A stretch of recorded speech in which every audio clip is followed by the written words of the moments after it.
रामायण बालकांड कथा प्रारंभ। कौशल प्रदेश, जिसकी स्थापना वैवस्वत मनु ने की थी, पवित्र सरयू नदी के तट पर स्थित है। सुंदर एवं समृद्ध अयोध्या नगरी इस प्रदेश की राजधानी है। वैवस्वत मनु के वंश में अनेक शूरवीर, पराक्रमी, प्रतिभाशाली तथा यशस्वी राजा हुए, जिनमें से राजा दशरथ भी एक थे। राजा दशरथ वेदों के मर्मज्ञ, धर्मप्राण, दयालु, रणकुशल और प्रजापालक थे। उनके राज्य में प्रजा कष्ट रहित, सत्यनिष्ठ एवं ईश्वर भक्त थी। उनके राज्य में किसी का किसी के भी प्रति द्वेष भाव का सर्वथा अभाव था। एक दिन दर्पण में अपने कृष्णवर्ण केशों के मध्य एक श्वेत रंग के केश को देखकर महाराज दशरथ विचार करने लगे कि अब मेरे यौवन के दिनों का अंत निकट है और अब तक मैं निसंतान हूँ। मेरा वंश आगे कैसे बढ़ेगा तथा किसी उत्तराधिकारी के अभाव में राज्य का क्या होगा। इस प्रकार विचार करके उन्होंने पुत्र प्राप्ति हेतु पुत्रेष्ठी यज्ञ करने का संकल्प किया। अपने कुलगुरु वशिष्ठ जी को बुलाकर उन्होंने अपना मंतव्य बताया तथा यज्ञ के लिए उचित विधान बताने की प्रार्थना की। उनके विचारों को उचित तथा युक्तियुक्त जानकर गुरु वशिष्ठ जी बोले, हे राजन, पुत्रेष्ठी यज्ञ करने से अवश्य ही आपकी मनोकामना पूर्ण होगी, ऐसा मेरा विश्वास है।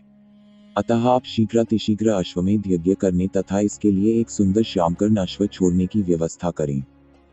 गुरु वशिष्ठ की मंत्रणा के अनुसार शीघ्र ही महाराज दशरथ ने सरयू नदी के उत्तरी तट पर सुसज्जित एवं अत्यंत मनोरम यज्ञशाला का निर्माण करवाया तथा मंत्रियों और सेवकों को सारी व्यवस्था करने की आज्ञा देकर महाराज दशरथ ने रनिवास में जाकर अपनी तीनों रानियों कौशल्या, कैकेयी और सुमित्रा को यह शुभ समाचार सुनाया।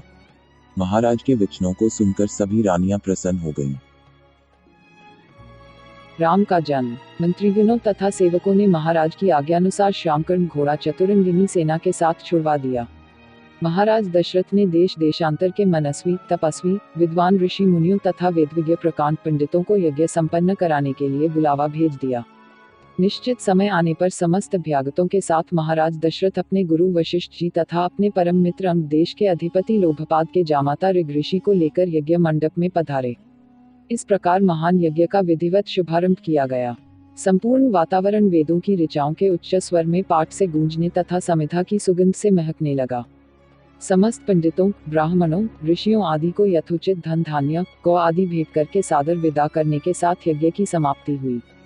राजा दशरथ ने यज्ञ के प्रसाद चरा को अपने महल में ले जाकर अपनी तीनों रानियों में वितरित कर दिया। प्रसाद ग्रहण करने के परिणाम स्वरूप परमपिता परमात्मा की कृपा से तीनों रानियों ने गर्भ धारण किया।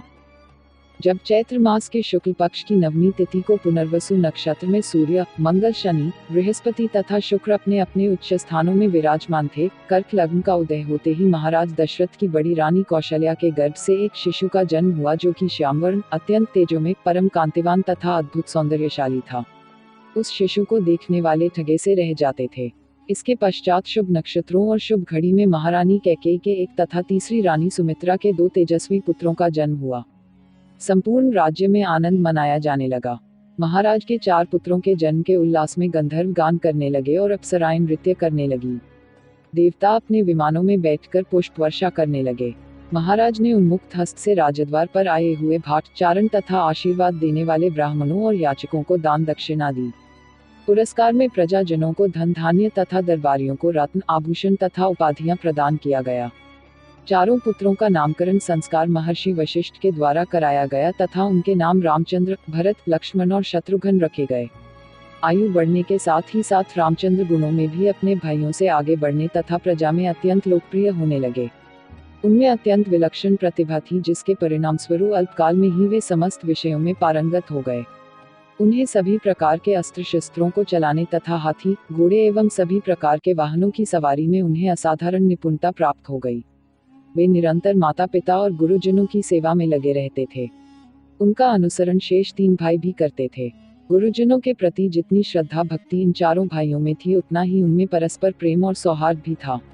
महाराज दशरथ का हृदय अपने चारों पुत्रों को देखकर गर्व और आनंद से भर उठता था।